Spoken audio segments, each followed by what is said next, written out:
ঢাকা ইউনিভার্সিটির দুটি হলের নতুন নামকরণের সিদ্ধান্ত হয়েছে সিন্ডিকেট সভায়। দুটোর মধ্যে একটা নিয়ে যথেষ্ট আলোচনা কথাবার্তা হচ্ছে, কয়েকটা কথা সেটা নিয়ে বলা দরকার। দুটো হলের একটা হচ্ছে যেটা নিয়ে কম কথাবার্তা হচ্ছে, শেখ ফজিলাতুন্নেসা মুজিব হলের নাম পরিবর্তন করে বীর প্রতীক ক্যাপ্টেন সিতারা বেগম হল করার সুপারিশ করা হয়েছে। আমরা জানি আমাদের দুজন নারী বীর প্রতীকের একজন সিতারা বেগম। এটা অনেকেই খুব সহজভাবে অ্যাকসেপ্ট করেছেন এবং শেখ মুজিবুর রহমানের স্ত্রীর নামে হল হতে হবে কেন, এই প্রশ্ন খুব যৌক্তিকভাবে আসতেই পারে। কিন্তু আরেকটা হলের পরিবর্তন নিয়ে কথাবার্তা হচ্ছে, সেটা হচ্ছে শেখ মুজিবুর রহমান হলের নাম শহীদ ওসমান হাদি হল করার প্রস্তাবনা আনা হয়েছে। একটু নামকরণ নিয়ে বলা দরকার। মানে শেখ মুজিবুর রহমানের নামে অসংখ্য জিনিসের নামকরণ হয়েছিল শেখ হাসিনার গত 15 বছরে। শেখ মুজিবুর রহমানের হলের নাম এর অনেক আগে করা হয়েছে। এটা একটা ডিফারেন্স আছে। এটার সাথে শেখ হাসিনা যেমন সব কিছুর নাম শেখ মুজিবুর রহমান, ভার্সিটি, রাস্তা, মানে যে কোনো কিছু যাই হোক, পরিবারের সব সদস্য এবং মুজিব, সব কিছু মুজিব। অনেকে এমন ফান করে বলতেন যে দেশের নাম মুজিব দেশ দিয়ে দেয়, সহজ এত কিছু না করার চাইতে। বিষয়টা ওই পর্যায়ে শেখ হাসিনা নিয়ে গিয়েছিলেন, এতে কোনো সন্দেহ নেই। কিন্তু প্রশ্ন হচ্ছে এই হলের নাম পরিবর্তন করে ওসমান হাদির নাম দেওয়াটা কেমন হলো? ওসমান হাদি ঢাকা ইউনিভার্সিটির স্টুডেন্ট ছিলেন।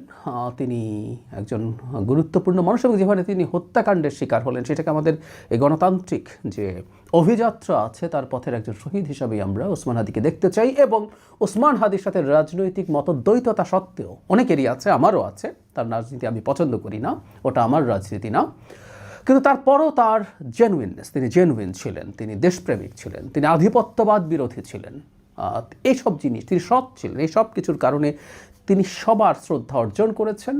ফলে যেটা হয়, ঢাকা ইউনিভার্সিটির কোনো স্থাপনা তার নামে রাখা হতেই পারে, তাকে মোটামুটি স্মরণীয় করে রাখার জন্য। যদিও স্থাপনা নামকরণ করে স্মরণীয় করে রাখা যায় কিনা ডিবেটের প্রশ্ন। যদি সেটা হতো, শেখ হাসিনা যত স্থাপনার নামকরণ করেছেন, যত মূর্তি বানিয়েছেন, যত মিউরাল বানিয়েছেন শেখ মুজিবুর রহমান তো অমর হয়ে যাওয়ার কথা ছিল, কিন্তু না, মানুষগুলো ভেঙে ফেলেছে 5 আগস্টের সময়, পরবর্তী সময়ে।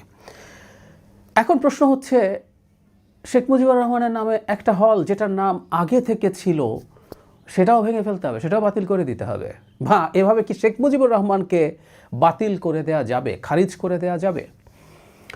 আমি 5 আগস্ট পরবর্তী সময় কয়েকটা মিডিয়ার সাথে, বিশেষ করে কয়েকটা বিদেশি মিডিয়ার সাথে এই আলাপ যখন করা হচ্ছিল, আমাকে কেউ জিজ্ঞেস করেছিল এই কথা যে এই যে স্ট্যাচু ভেঙে ফেলা হচ্ছে বা শেখ মুজিবুর রহমান যেখানে যেখানে আছে সব করে ফেলা হচ্ছে, এটাতে কী বোঝা যায়, মানে এটা শেখ মুজিবুর রহমান কিনা? ইনফ্যাক্ট আমরা এটাকে এভাবে ইন্টারপ্রিট করি, শেখ মুজিবুর রহমান নামটার প্রতি মানুষের যৌক্তিক ক্ষোভ আছে, সমালোচনা আছে, বিশেষ করে স্বাধীন বাংলাদেশে তিনি যা করেছেন না করেছেন। আমি ব্যক্তিগতভাবে মনে করি বাংলাদেশ একটা গণতান্ত্রিক রাষ্ট্র হিসাবে গোড়াতেই গড়ে উঠতে পারে না শেখ মুজিবুর রহমানের স্টুপিডিটির জন্য। তিনি অত্যন্ত, মানে একজন গণতন্ত্রের সংগ্রাম সারা জীবন করলেও তিনি আদতে একজন একেবারেই স্বৈরাচারী মানুষ ছিলেন। যাই হোক, সেই আলোচনায় ঢুকছি না, সো সেই ক্ষোভ আছে। কিন্তু গত 15 বছরে শেখ হাসিনা শেখ মুজিবুর রহমানকে সামনে রেখে তার মূর্তি, তার মিউরাল, তার নাম বেছে সাথে স্বাধীনতার সোকল্ড চেতনা, তাদেরটা সোকল্ডে বলছি, বিক্রি করে দেশে ফ্যাসিবাদ কায়েম করেছেন এবং একটা পর্যায়ে এটাকে মাফিয়াতন্ত্রে পরিণত করেছেন। সো মুজিবের ওই ভাঙাগুলো মানে শেখ হাসিনার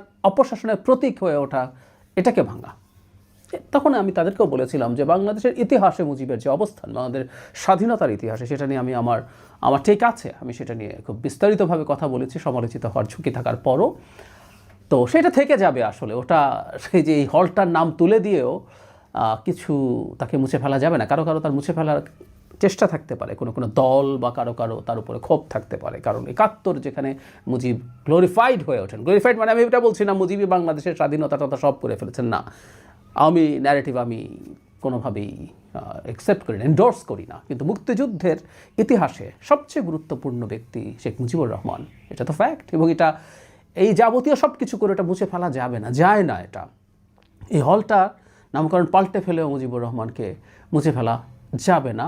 এবং এক ধরনের মুখোমুখি দাঁড় করানোর প্রবণতা, মানে শেখ মুজিবুর রহমানের মুখোমুখি ওসমান হাদি হয়? উত্তর হচ্ছে হয় না। সব কিছুর পরও বলছি, হয় না। প্রয়োজন ছিল না, একেবারে অপ্রয়োজনীয় ছিল। কারণ এই হলটার নাম শেখ হাসিনা সময়ে এসে এই 15 বছর হয়নি, এটা অনেক আগে থেকে শেখ মুজিবুর রহমান হল, একটা হলের নাম তার নামে থাকতেই পারত। এই অপ্রয়োজনীয় কাজটা করাটা অসুন্দর কাজ হয়েছে। এবং কেউ কেউ মনে করছেন এটা করার মাধ্যমে অনেক কিছু অর্জন করেছেন, এটা বাদ দিয়ে ওটা রিপ্লেস করছি। এই রিপ্লেসের প্রবণতা এবং একদিন হয়তো বিস্তারিত কথা বলবো, ওসমান হাদিকে একটা কাল্টে পরিণত করার চেষ্টা করা হচ্ছে।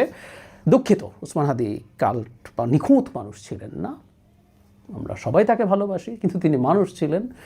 আমি দেখি যে প্রায় হাদি বলেছেন এটা, হাদি করেছেন এটা, এভাবে বলার চেষ্টা করা হচ্ছে। হাদির বলা করার মধ্যে অনেক কাজ, অনেক কথা সুন্দর আছে, অনেক ভুলভ্রান্তিও আছে, কিন্তু এই যে কাল্ট করে তোলার একটা প্রবণতা আছে, সেটারই প্রবণতার পার্ট হিসেবে মুজিবীয় কাল্টকে সরিয়ে হাদি কাল্ট রিপ্লেস করা হচ্ছে কি না, এই প্রশ্নগুলো আসবে। কাল্টে পরিণত করার প্রসেসটা খেয়াল করছি, এটা নিয়েও আলাদা করে কথা বলবো। বটম লাইন, শেখ মুজিবের নামে এই হলটা থাকাই উচিত ছিল, না থাকায় মুজিবের কোনো ক্ষতি হবে না। ইতিহাসে মুজিবের যতটুকু স্থান সেটা থেকেই যাবে, গায়ের জোরে কোনো কিছু করা যায় না।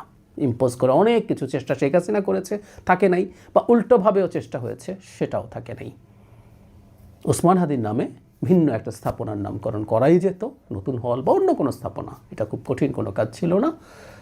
অহেতুক এই বিতর্কটা তৈরি করা হলো, এই মুখোমুখি দাঁড় করানোর প্রবণতা তৈরি হলো। তবে এর মধ্যে রাজনৈতিক ইশারা আছে, আমরা সেভাবে এটাকে পাঠ করতে চাই।